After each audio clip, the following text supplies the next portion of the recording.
In a game like Skyrim, it's easy to overlook the quiet people. The world is filled with shouting Nords, storming battle mages, and ancient dragons clawing their way out of time. Cities burn, Jarls scheme, and you, the player, are usually at the centre of it all.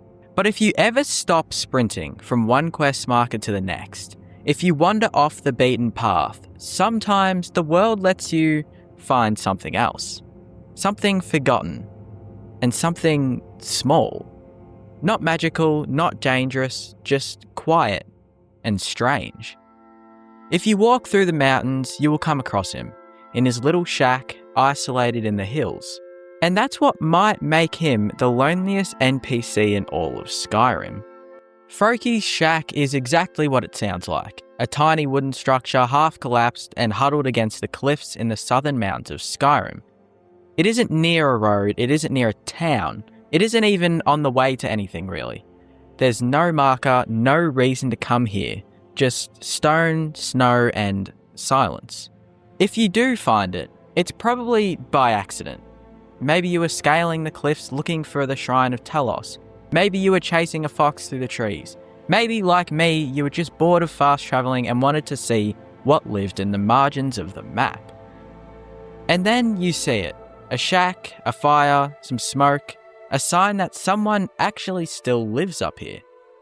Froki is an old Nord, grey-haired, worn. He greets you with suspicion, like someone who stopped trusting visitors a long time ago.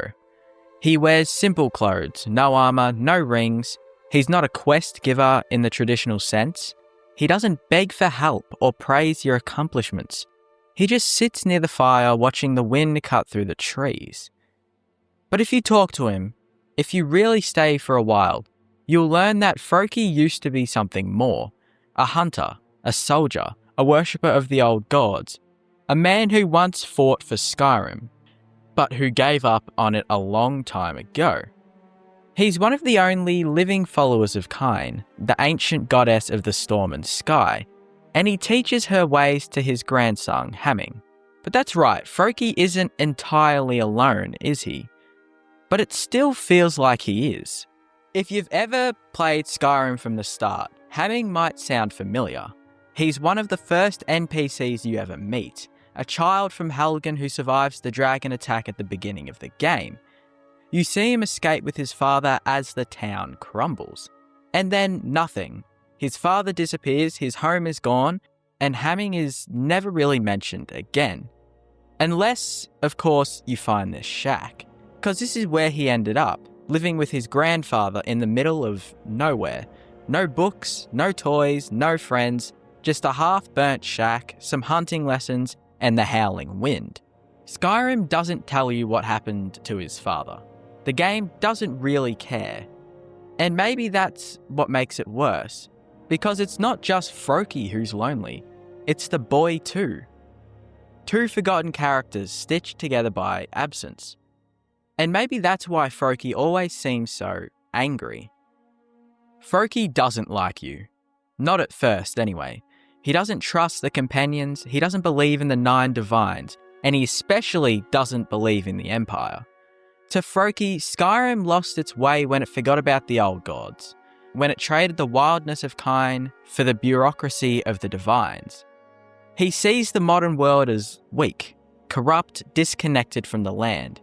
He speaks in quiet, judgmental tones, not bitter, exactly, just disappointed. It's easy to write him off as another cranky old Nord.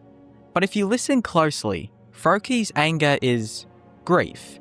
He's mourning a Skyrim that no longer exists. A time when men lived in the mountains, prayed to the sky, and didn't need thrones or temples to find meaning. That world is gone, and so Froki left the world with it.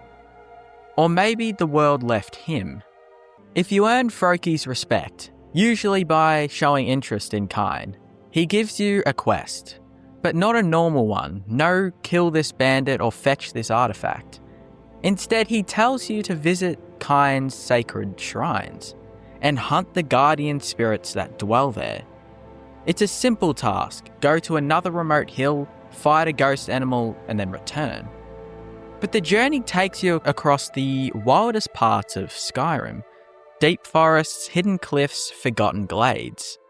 And every time you fight one of Kind's guardians, you realise something. These aren't really evil spirits. They're not threats. They're sacred. They're symbols of the natural world, proud, powerful, and ancient. You're not killing monsters. You're proving that you understand them. And when you return to Froki, he doesn't cheer. He just nods. Like you've finally learned something he's known for decades. Talking about Froki's home, it isn't cozy. The walls are crooked, the floor is cracked, there's no food on the table, no clutter, no warmth. There are almost no visitors except for myself and other players. No signs of trade, no books, no notes, no letters. Froki doesn't even have 2 beds, one for him and one for his grandson. So I'm assuming they sleep in the one bed. But maybe Froki's shack wasn't meant to last. Maybe it was meant to be temporary, a place of exile, or pilgrimage, or mourning. But years passed, and the world didn't ask for him to return. So he didn't. That's the question that lingers long after you leave. Did Froki really choose this? Did he walk away from civilization because he believed in something greater? A forgotten god? A purer way of life? Or did he lose everything and build his life out of the ruins? We'll never really know, will we? Skyrim doesn't really give us any answer to this. Froki doesn't have a good backstory quest or a personal journal or a friend who speaks about him in town. He is utterly and completely disconnected from the rest of the game. And in a world where everything is usually tied together, from Daedric cults to court intrigues, that kind of disconnection is rare, because it almost feels real. People like Froki exist. People who lose faith in the world, who retreat, who vanish into the hills, not because they hate people, but because they've been hurt by them too many times. Froki's not a villain. He's not even a hermit. He's just tired. Froki doesn't die in a grand battle. He doesn't leave behind a powerful weapon or a buried secret. When the game ends, he's still there. Still sitting by the fire, still raising a boy who lost his home. Still praying to a god no one remembers. And maybe that's what makes him the loneliest NPC in Skyrim. Not because he's alone, but because he's untouched and unclaimed by any major questline, any war, and any epic conclusion. He exists entirely outside the game's design, which means Froki isn't really here for the player. He's here for himself. Froki's shack isn't a dungeon. It's not a shrine. It's not even marked on most maps. It's just a shack, a house, in the mountains, slowly decaying under the snow. But it holds something that most places in Skyrim don't. Stillness. Not the quiet of peace, but the quiet of grief, of memory and of choice. Because Froki isn't a forgotten character. He's a character who chose to forget the world. And somehow, that's kind of more haunting. The wind never stops blowing around his home, the fire never quite warms the room, and the boy, Hamming, never says much of anything. But they're there, together, waiting for something that probably won't come. Maybe kind, maybe peace, maybe nothing. And as you leave Froki's shack and the snow begins to swallow the roof behind you, you might realise you weren't really meant to find him. But now that you have, you won't forget him.